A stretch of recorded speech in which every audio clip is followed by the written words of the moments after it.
Howdy folks, I want to walk you through the Taffington Deathmatch map that I made. This is inspired by old Call of Duty Nuketown Close Quarters. Um, so everything is built around the idea of myself and the NPCs being able to navigate the map and have sight lines and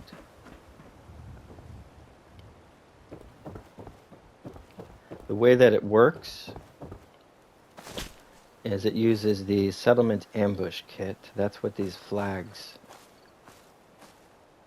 are from. Let me see here. So this is included in the anniversary edition.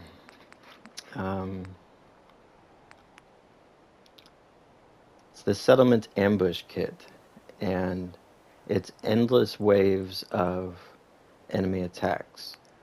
Um, it uses a fake distress signal, and you activate that, and that will trigger the waves until you turn it off. There are 10 waves per round and 10 rounds per enemy type. I haven't done this one yet. This is the one for animals. But these are the ones that I have done. These are for gunners and raiders. So the highest level that I have finished for raiders is 5, so I can start at 6 now. And with the gunners, I can start at 5. I have it a little bit lower right now for some testing that I was doing. But as you increase in rounds, as you clear them, the quantity and difficulty of the enemies increases. And here at this map, the enemies start to spawn kind of out here, somewhere in this region. And as the waves go on, particularly if they are dying out here, they will start to spawn further and further back. And it spawns, somewhere around 10 enemies to start, just all in a cluster, just very close to each other. And so the way that I looked at it was like, if you think about a team deathmatch map that's close quarters, if they are one team and I am the other team, then we needed basically 2 primary spawn points. And so to follow, to some extent, the logic and flow of a map like Nuketown from Call of Duty, this would basically be one of the houses. And for folks who don't know, Nuketown was set in a cul-de-sac in like a 1950s kind of setting, with primarily two-story houses that were kind of diagonal across the cul-de-sac from one another. And I think it was a bus and a semi-trailer or something like that in the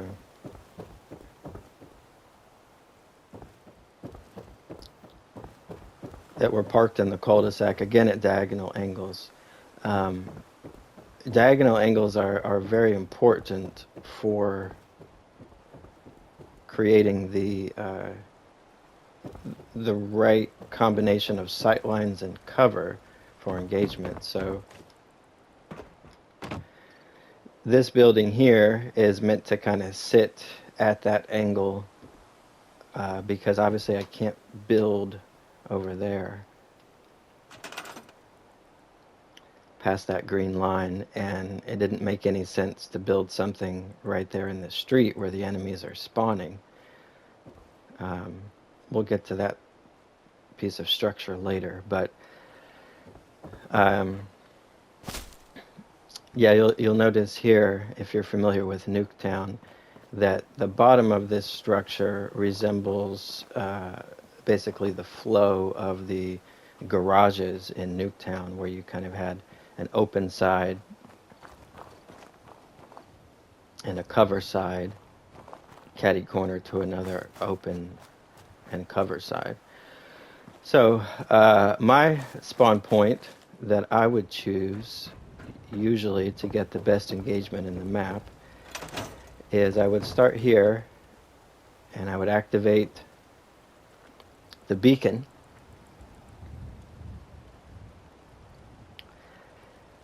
and you get several seconds, and then I would run back here and drop down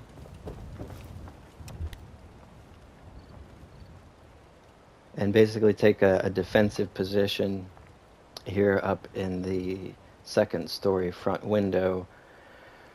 You know, a very classic,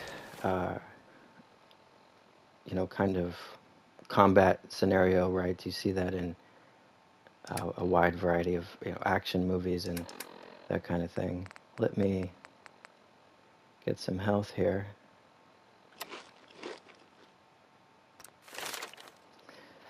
And go ahead and level up too.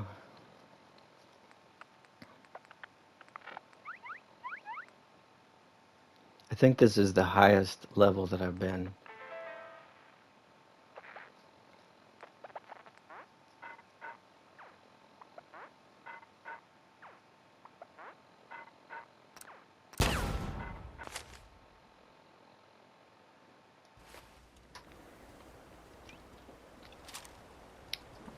So one thing that I would do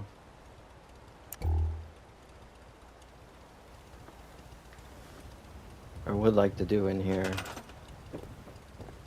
maybe I can just do that now, is that when I am here sniping out to there, as you can see, I'm a little bit low. So I want to put something here so I can get higher.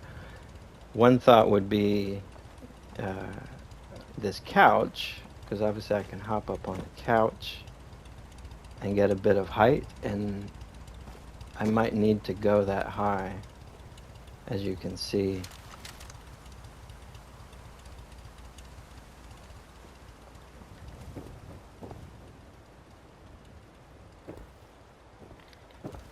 But all right, before I guess get too much into the specifics, let me go ahead and do a quick run around demonstration, right? So they spawn from here, and in order to get at me or get to me, if I'm in the back of the house there, as you can see, they can engage through the upper floor windows.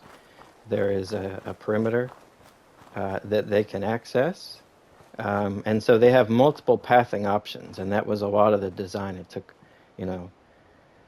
several iterations, and I might do even more to kind of figure this out. But so, for example, you can run here,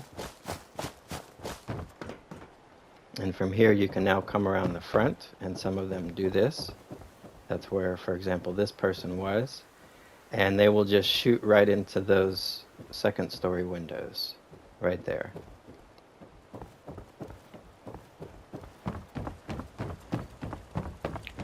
You can also shoot into the second story windows from back here, and they do that as well.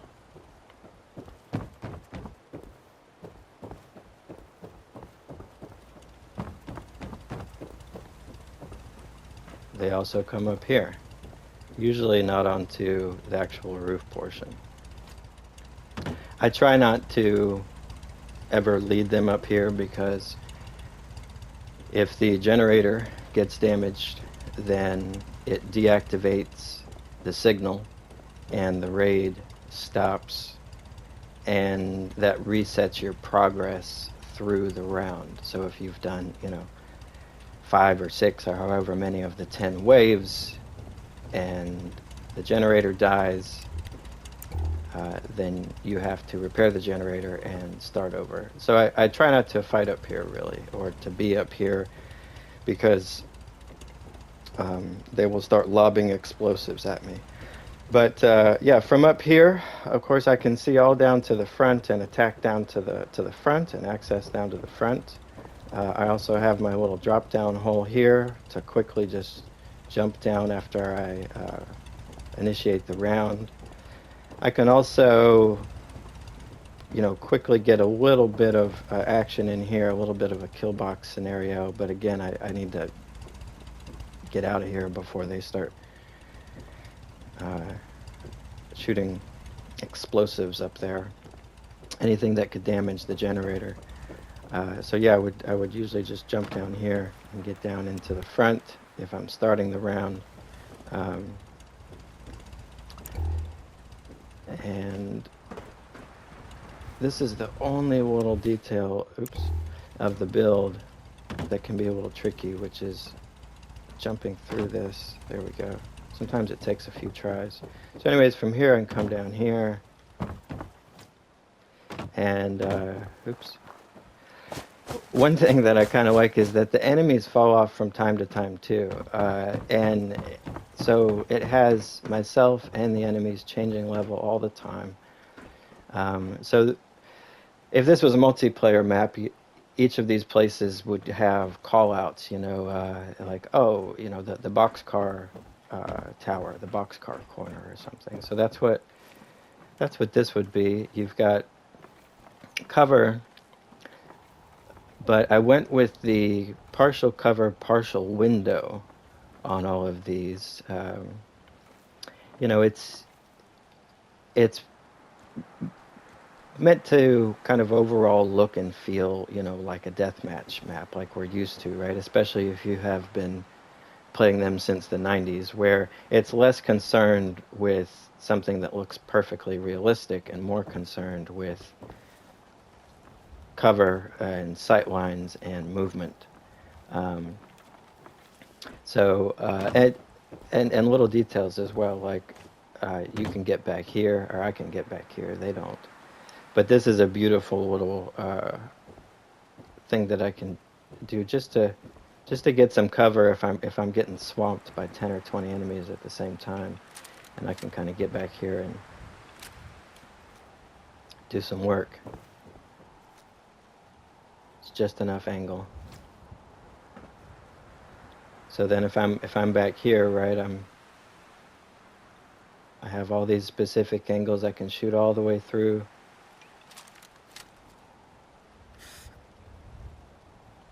To the boathouse. Anybody that's over on that side? I guess we haven't been over there yet, have we?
So I have a few junk items laying around just for the fun of watching them get blown everywhere.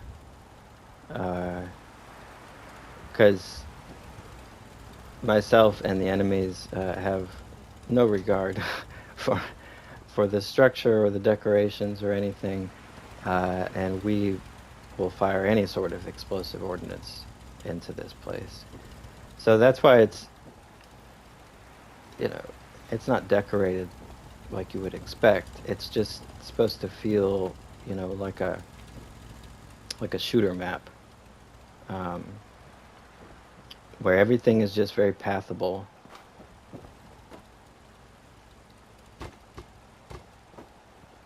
And there's just angles and opportunity everywhere to have sight lines and to have cover.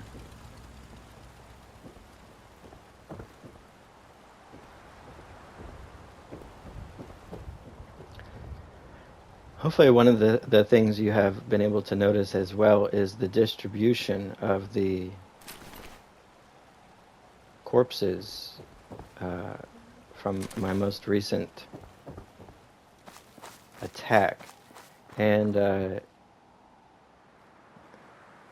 it takes some doing to get it that way, because the enemies will very much clump and cluster, uh, not just depending on where you are and what you're doing, but also um, the options that you have presented to them. And so it actually takes some doing to kind of get this sort of distribution of enemies around where, they're at that entrance, they're back here, they're out on the dock, they're out in the front of the house, It's a pretty good scattering. Let's see if I can get this jump right. Oh, shit. That's one thing I kind of like about it, is there's like skill jumps. It's a little bit easier in the jumpsuit. I don't like to jump out of water. Though I used to have railing around the edge, but I took it off because the water is such a good escape. Like, sometimes enemies spawn with, a fat man or a missile launcher, and they'll just start blasting you. And there's nothing cooler than just being able to get the hell out of Dodge, because the water is this, again, something that just really helps with overall map movement and flow.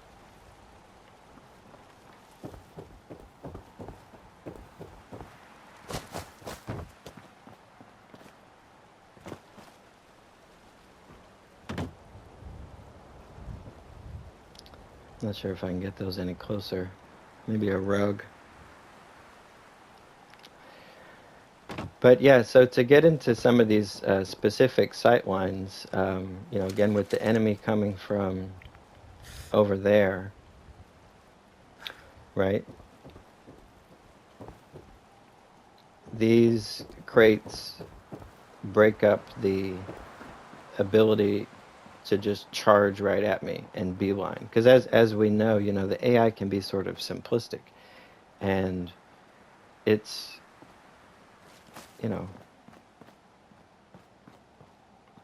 it's fair of people to say that, I don't enjoy the Fallout 4 enemy AI very much. Okay, fair. But it does make a difference when you design a bunch of paths and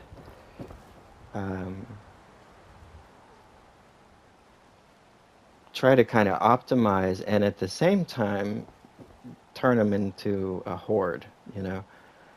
Fallout 76 kind of does some of that, like the events, but they just play out a little goofy in my experience. Like it's tend to be just standing around on a rooftop.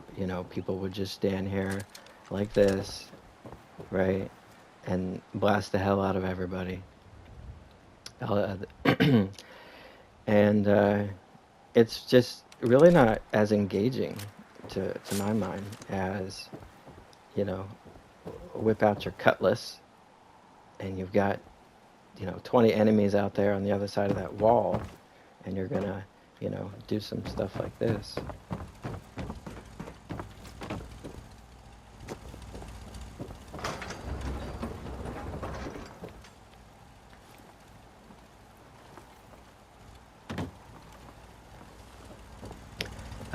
So the boxcar doors.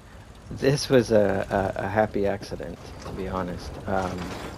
But I'm 100% going to experiment with more of that. This is my first time to try a deathmatch map, so um, I'm not even sure what ideas are out there.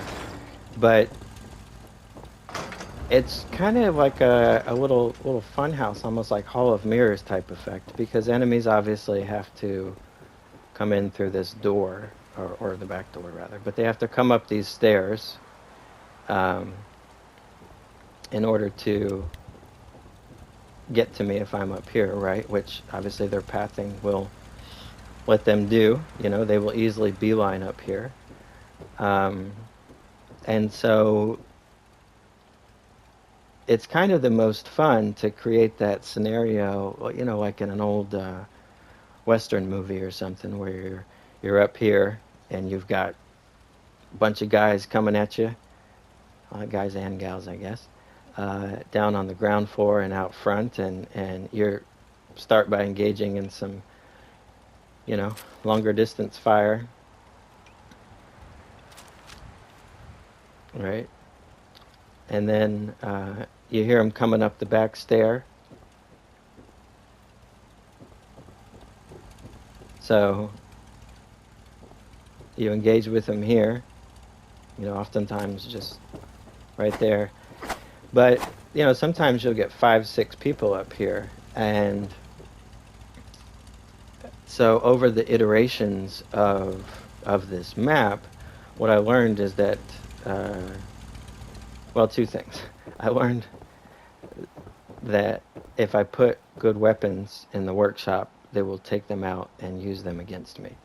So I don't put any weapons in there, but obviously they're dropping tons of weapons all the time.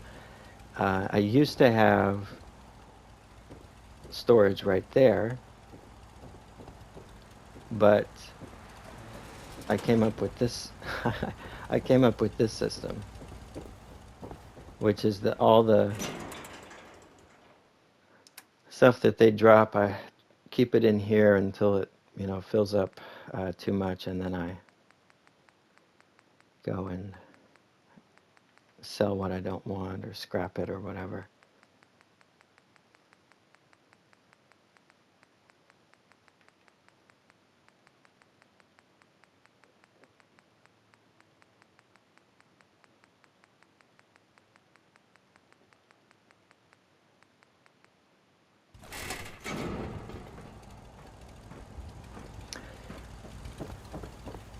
So when they come up the stairway, I can be here, right? And they're going to come around, obviously here is where the pathing will take them. So I can draw them here, and then I escape that way, so I have more cover, and then I can, be down here like this and be out this door, or around the back, or I can try practicing this jump. I got it the first time that time.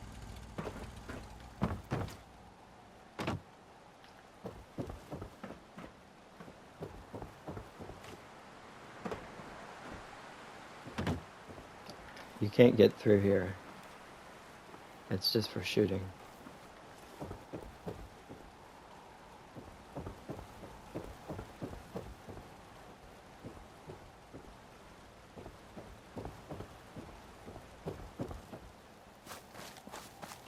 Oh, and this wall here I mentioned earlier,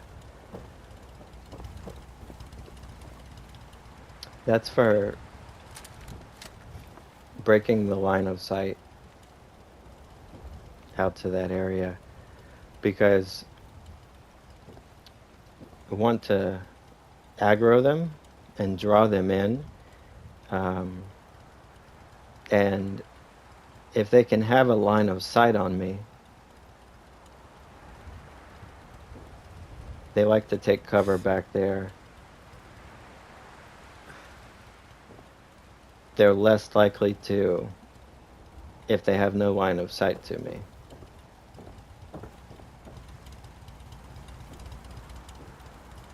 This was a bear trap that I put there. I guess it's just, that's just there permanently now? Or what's going on?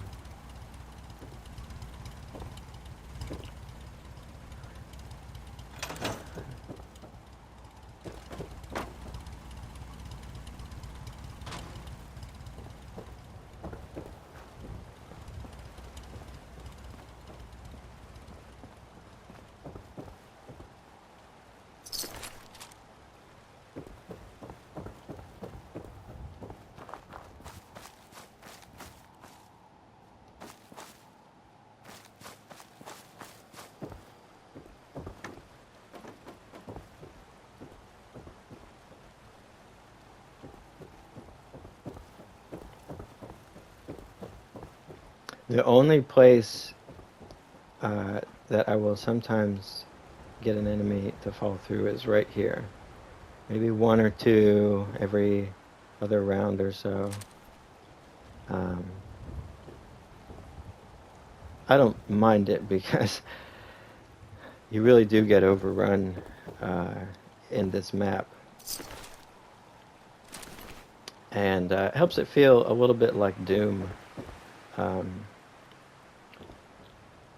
So you notice, like, this sort of took some doing, but again, like creating the sight lines to where I can cross through, right? Because, you know, they're normally coming in through the front there until I, you know, start getting them back in here. But so that I can be running and crossing through here, and they're able to see me, know where I'm at, and engage, but there's lots of breaking their ability to just charge right at me. Right here is a very deliberate, you know, across the map sight line. This is a quick escape for me so that I don't have to run around that wall. I can just charge over it.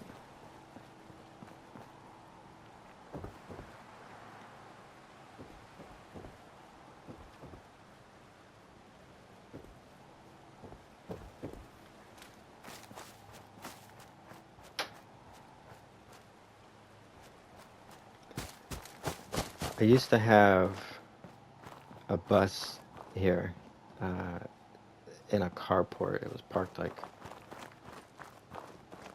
just horizontally there, and it looked so cool. It looked cooler than this probably looks, but it just wasn't really practical. The enemies wouldn't get inside of it very much, and the sight lines inside of the bus are crap.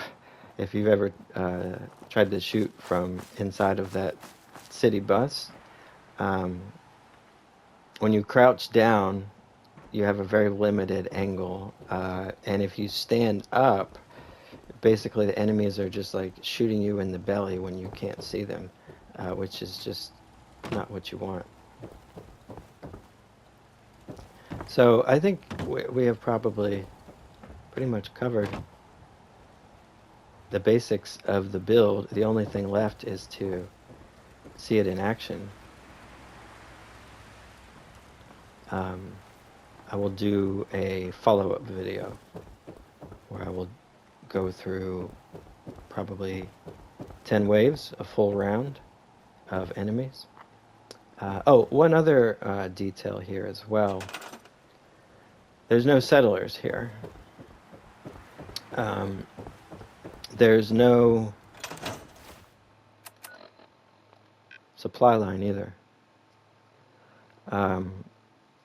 I was running a supply line. It was a uh, human, and as you can imagine, what will eventually happen is that the provisioner will be there at the same time as the enemy wave, and so they will get sucked into the combat, and eventually she died. So then I ran Ada, and that was fun. Um, but also maybe uh, a little too easy, because she's quite a killer. And also because she is AI and they are AI, they would aggro or engage with each other, almost instantly, like as soon as the enemies would spawn. And so that turns it into just a fight out here. And I've had several of those where this whole area out here just becomes a huge battleground with Ada and I versus a few dozen gunners or raiders. And that's fun. Sometimes they have dogs and uh, sentry tank bots and stuff like that.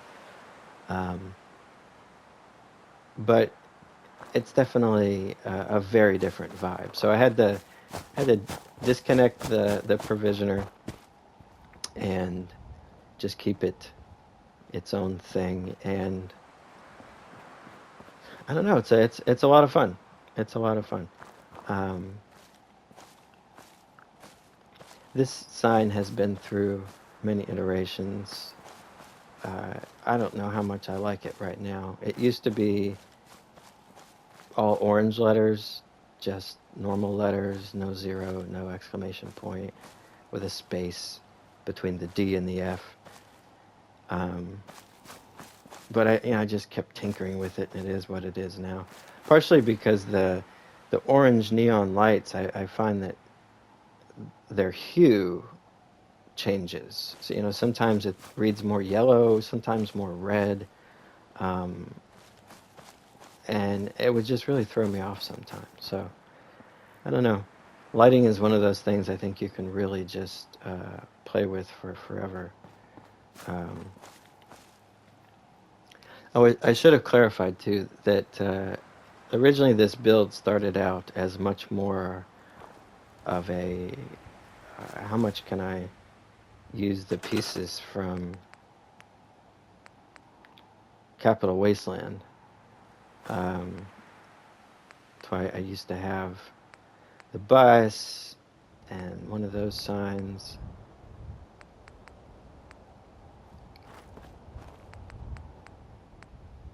But I find that oftentimes you just end up removing a lot of stuff in order to end up at the build that you want. That poster is not in uh, that content pack, but it was used in the quest, which was called The Good Fight, which was mentioned by Three Dog in Fallout 3, of course. So that's why it's called The Good Fight. And there you have it. Thanks for watching. Thanks for checking this out and bearing with me in the early goings here as I try to start sharing content. Again, big shout out to Just Beans and Finding Molder and Noodle and Tango and all these other good folks over in that community. And hopefully we'll see you over in the action video where we'll actually run some rounds and see the deathmatch map doing what it's designed to do.